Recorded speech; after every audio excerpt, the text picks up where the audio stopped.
আর এখানে দেখুন একটা রেসারের বাচ্চাটা কিন্তু মাশাল্লাহ কালারফুল অনেক সুন্দর হয়েছে। আসসালামু আলাইকুম এভরিওয়ান, কেমন আছেন সবাই?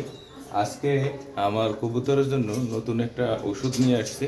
আর ওষুধ হলো এটা, আমি দেখাচ্ছি আপনাদেরকে।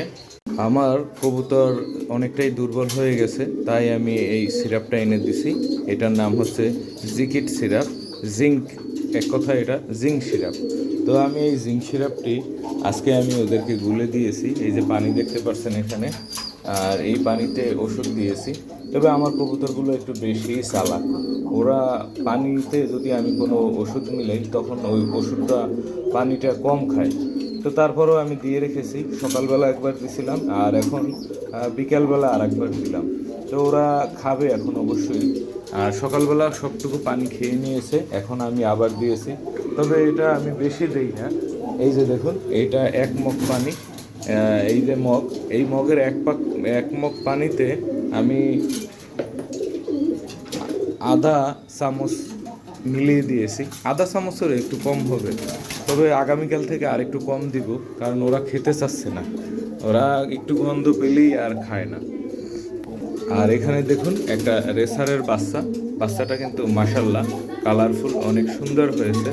আমার এই বাচ্চাটির জন্য সবাই দোয়া করবেন। তবে বাচ্চাটা অনেক হেলদি, অনেক হেলদি। একটা বাচ্চা হলে অনেক হেলদি হয় এবং ভালো হয়, স্বাস্থ্যবান হয়। দেখুন, প্রায় এই ছোট বাচ্চা, তো বাচ্চার বয়স বেশি না, আপনার 1.5 মাস হবে। এই 1.5 মাস বয়সের একটা বাচ্চার ওয়েট প্রায় 600 গ্রামের মতো হবে, 600 গ্রামের মতো হবে। এবং ওর কিন্তু ডানা টানা দেখুন কত সুন্দর, বড় বড়, সাইজটা অনেক সুন্দর। তবে এটা প্রথম বাচ্চা। আমার কাছে কিন্তু আরও একটি বাচ্চা আছে, এই বাচ্চাটা আপনাদেরকে হলো দ্বিতীয় বাচ্চাটি। এটা কিন্তু একটু ছোট, এটা একটু ছোট, তারপরও বাচ্চাটা কিন্তু অনেক কিউট। এবং কালারটা দেখুন, সেই রকম কালার। এই হলো আর একটা কালারের বাচ্চা। এই কালারের বাচ্চাটাও অনেক সুন্দর।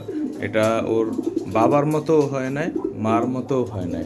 কালারটা দেখুন কীরকম কালার। তবে ও কিন্তু আজকের ভিডিও এই পর্যন্তই। তবে এই জিঙ্ক সিরাপটি দেওয়ার একটাই কারণ, আমার প্রত্যেকটা কবুতর দুর্বল হয়ে গেছে।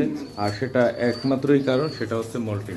এই যে আমি সকাল বিকাল যে সময় আসি, এখানে ঝাড়ু দিয়ে রাখি, অনেক পালক পড়ে থাকে। আর এই মল্টিংয়ের কারণে কবুতর দুর্বল হয়ে গেছে, উঠতে পারে কম এবং তারা খেতে পারে কম, ব্যথা হয় মল্টিংয়ের কারণে। যার কারণে আমি এই জিঙ্ক সিরাপটি দিয়ে দিছি, ওরা খেয়ে সুস্থ হয়ে নিবে।